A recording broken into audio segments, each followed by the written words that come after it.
BSTC DLED first year के सभी students को जय श्री कृष्णा। आज अपन पढ़ेंगे 8वां पेपर, नाम है पर्यावरण अध्ययन शिक्षण। इसकी फर्स्ट यूनिट पढ़ने जा रहे हैं, पर्यावरण अध्ययन की प्रकृति। पर्यावरण अध्ययन की प्रकृति हमारी पहली यूनिट रहेगी।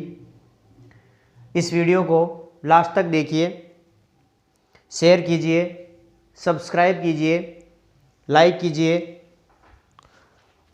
और आपके लिए इस यूनिट में शॉर्ट नोट्स उपलब्ध कराए जा रहे हैं। आप इनको ध्यान से गौर से समझिएगा। पहला क्वेश्चन, पर्यावरण का आशय स्पष्ट कीजिए। वह नवीन अवधारणा जो पर्यावरण के प्रति है, न्यू कॉन्सेप्ट, उसको लिखिए। तो पर्यावरण दो शब्दों से मिलकर बना है, परि और आवरण। पर्यावरण, परि का अर्थ है चारों ओर, परि का अर्थ है चारों ओर, आवरण का अर्थ है ढकने वाला।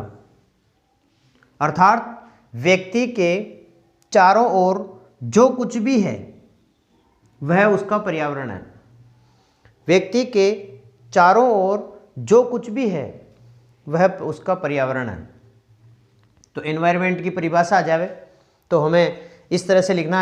एक जिम्बर्ट महोदय ने लिखा है, पर्यावरण में वह सब कुछ है जो किसी व्यक्ति को चारों ओर से घेरे हुए है एवं उन पर सीधा प्रभाव डालता है, वह पर्यावरण है। नवीन अवधारणा पर्यावरण की, जो नया कंसेप्ट जो है, नंबर 1, आधुनिक सभ्यता को स्पष्ट करता है। पर्यावरण क्या करता है? आधुनिक जो हमारी सभ्यता है, संस्कृति है, उसको स्पष्ट करने का काम पर्यावरण करता है। क्योंकि हमारे चारों ओर किस तरह की सभ्यता है, किस तरह की संस्कृति है, इसका अध्ययन भी हम पर्यावरण में करते हैं। एक नया कंसेप्ट है। दूसरा, ये शिक्षण के लिए नवीन आधार है।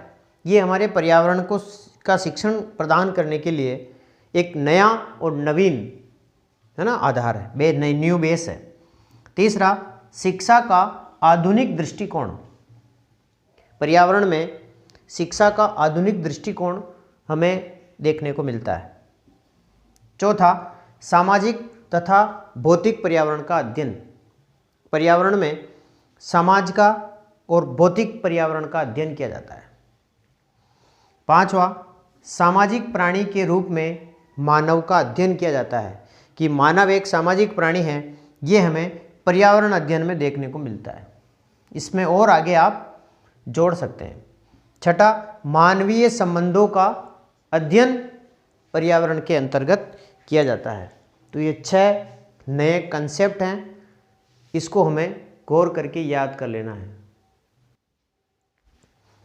दूसरा क्वेश्चन महत्वपूर्ण हो सकता है आपके लिए।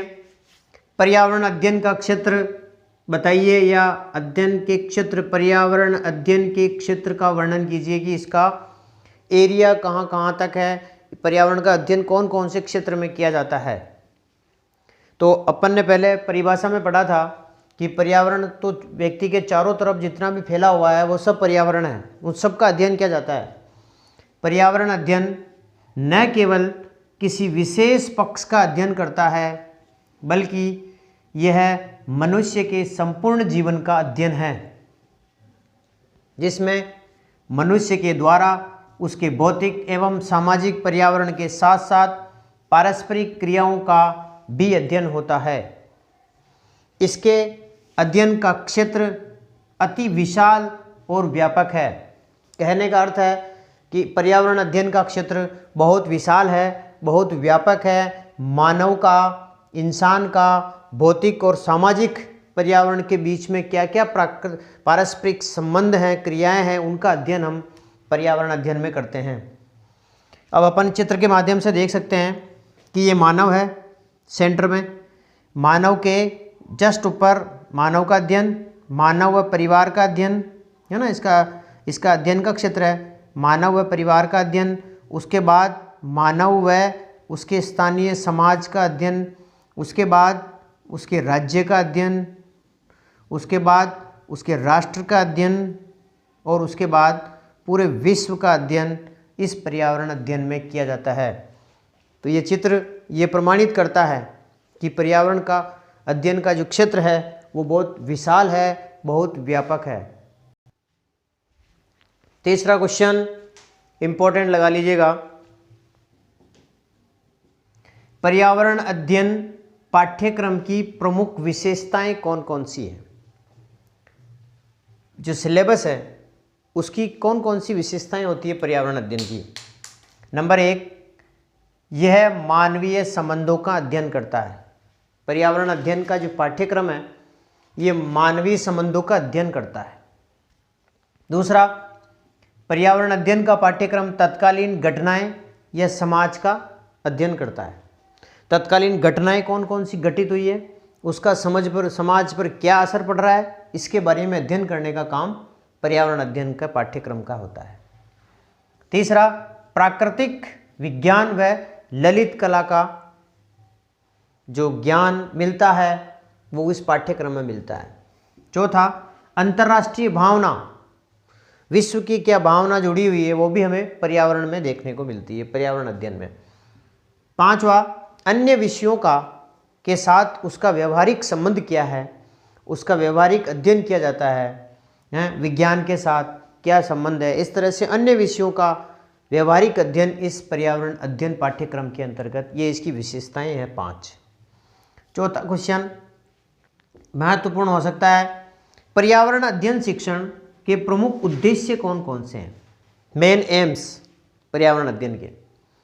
नंबर 1, बालक के संज्ञानात्मक समझ, बालक में कौन कौन सी संज्ञानात्मक समझ व दक्षता को संवर्धित करना है, ये पर्यावरण अध्ययन का उद्देश्य होता है। बालक का संज्ञानात्मक समझ डेवलप करना और उसकी दक्षता में संवर्धन करना।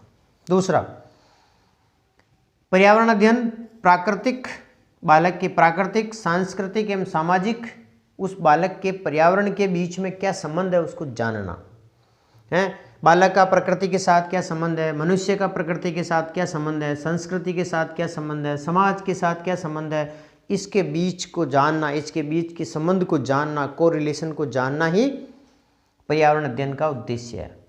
तीसरा, जीवन के भौतिक, जैविक, सामाजिक पहलुओं का अवलोकन करना पर्यावरण शिक्षण का प्रमुख उद्देश्य है। चौथा, पर्यावरणीय मुद्दों पर अध्ययन करना, जो पर्यावरण के मुद्दे हैं, जैसे पर्यावरण प्रदूषण एक मुद्दा है, उस पर अध्ययन करने का जो कार्य है वो पर्यावरण अध्ययन में किया जाता है। पांचवा, तकनीकी एवं मात्रात्मक कौशल का विकास पर्यावरण अध्ययन के शिक्षण में किया जाता है। छठा, सामाजिक मुद्दों पर समालोचनात्मक चिंतन का काम पर्यावरण अध्ययन शिक्षण में किया जाता है। ये 6 पर्यावरण अध्ययन शिक्षण के प्रमुख उद्देश्यों में से ये हैं। पांचवा क्वेश्चन, पर्यावरण संरक्षण व पर्यावरण संवर्धन को समझाइए। पर्यावरण संरक्षण, रक्षण है ना, संरक्षण, वर्धन, पर्यावरण का वर्धन करना, पर्यावरण को मेंटेन करना, उसको बढ़ाना पर्यावरण संवर्धन होता है।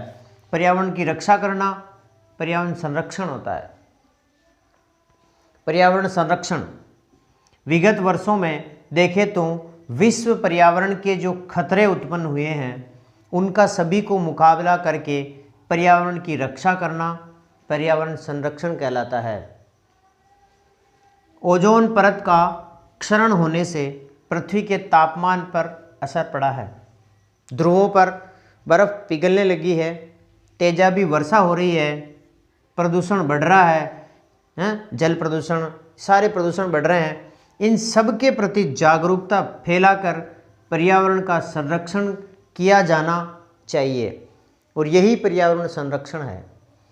पर्यावरण संवर्धन, वैसे पर्यावरण के इस यूनिट में आप खूब लिख सकते हैं क्योंकि नाम से ही इसकी व्याख्या की जा सकती है। पर्यावरण संवर्धन, वृक्ष लगाकर पर्यावरण का संवर्धन किया जा सकता है। जनसंख्या वृद्धि पर कंट्रोल करके पर्यावरण संवर्धन किया जा सकता है। प्रदूषण को कम करके पर्यावरण संवर्धन किया जा सकता है। अणु परमाणु के जो परीक्षण हो रहे हैं इनको कम करके, रोक लगा करके पर्यावरण का संवर्धन किया जा सकता है ना। इस प्रकार हम पर्यावरण का संवर्धन कर सकते हैं। एक ऐसा प्रश्न आ सकता है कि पर्यावरण दिवस कब मनाया जाता है? विश्व पर्यावरण दिवस तो 5 जून को मनाया जाता है ना। तो ये 5 क्वेश्चंस हो गए हैं। पांचवा जो क्वेश्चन है, पांचवा जो प्रश्न है पर्यावरण संरक्षण और पर्यावरण संवर्धन, इसको भी आप अच्छी तरह से समझ लें, ये भी आपके लिए महत्वपूर्ण हो सकता है। क्वेश्चन नंबर 6, पर्यावरण के घटक, इंपॉर्टेंट प्रश्न हो सकता है। पर्यावरण के घटक लिखिए, कौन कौन से घटक होते हैं। नंबर 1, वैसे 2 घटकों में बांटा गया है पर्यावरण को, एक तो भौतिक व जैविक पर्यावरण, दूसरा सामाजिक पर्यावरण। 2 घटक मुख्य हैं, उसमें पूरा पर्यावरण आ जाता है। तो पहला लेते हैं भौतिक व जैविक पर्यावरण। इसमें भौतिक विज्ञान, भूगर्भ विज्ञान, खगोल विज्ञान, रसायन विज्ञान, जीव विज्ञान, वनस्पति विज्ञान को सम्मिलित किया जाता है। इसके 2 तत्व हैं, निर्जीव और सजीव। निर्जीव में भौतिक पर्यावरण को शामिल करते हैं, क्योंकि निर्जीव है तो भौतिक पर्यावरण उसमें शामिल होगा, जिसमें जलवायु है, जलवायु में वही तापमान वगैरह का अध्ययन करना, ऊष्मा बजट वगैरह है, ये सब चीज़ें, जलवायु, भोजन, है ना। इसमें निर्जीव में, भौतिक पर्यावरण में जलवायु, भोजन, भूमि, जल, कूड़ा करकट, इन सब को भौतिक पर्यावरण में शामिल किया जाता है और इनका अध्ययन किया जाता है।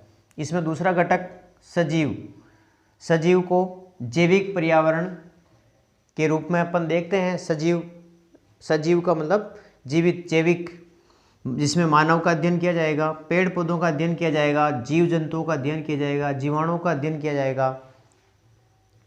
अब आता है दूसरा सामाजिक पर्यावरण। सामाजिक पर्यावरण है ना, समाज का, जो समाज में हम देख रहे हैं चारों तरफ, वो सामाजिक पर्यावरण। इसमें अर्थशास्त्र, भूगोल, इतिहास, राजनीतिक विज्ञान और मनोविज्ञान को शामिल किया जाता है। इसी के साथ अपनी ये यूनिट समाप्त की जाती है। हमारे इस वीडियो को आप लाइक करें, शेयर करें और अच्छा लगे तो कमेंट करें, अपने मित्रों से कहें, चैनल को सब्सक्राइब करें। बहुत बहुत धन्यवाद।